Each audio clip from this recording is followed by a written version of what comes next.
21 days ఛాలెంజ్లో classes attend అయ్యాను. And మా father health issue ఉండడం వల్ల గోల్డ్ మొత్తం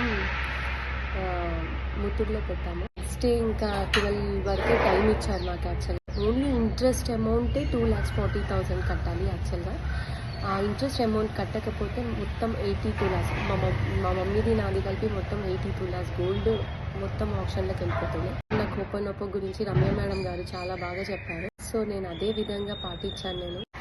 అండ్ రమ్య మేడం చెప్పినట్టు గొలుసుని ఇట్లా పట్టుకొని నైట్ అంతా పోకుండా హోపనోపో చేసుకుంటూనే ఉన్నానండి. అమౌంట్ లేదు, సింగిల్ ఎంపీ లేదు నా దగ్గర. అలాంటిది నెక్స్ట్ డే 12 వరకు నేను టోటల్ ఇంట్రెస్ట్ అమౌంట్ కట్టేశాను, ప్లస్ నా గోల్డ్ మొత్తం ఇడిపించుకొని వచ్చానండి. ఇదంతా రమ్య మేడం చెప్పడం వల్ల. ఫాదర్ చనిపోయిన ఆ గోల్డ్ పోతుందని చాలా అంటే చాలా బాధ వేసేది.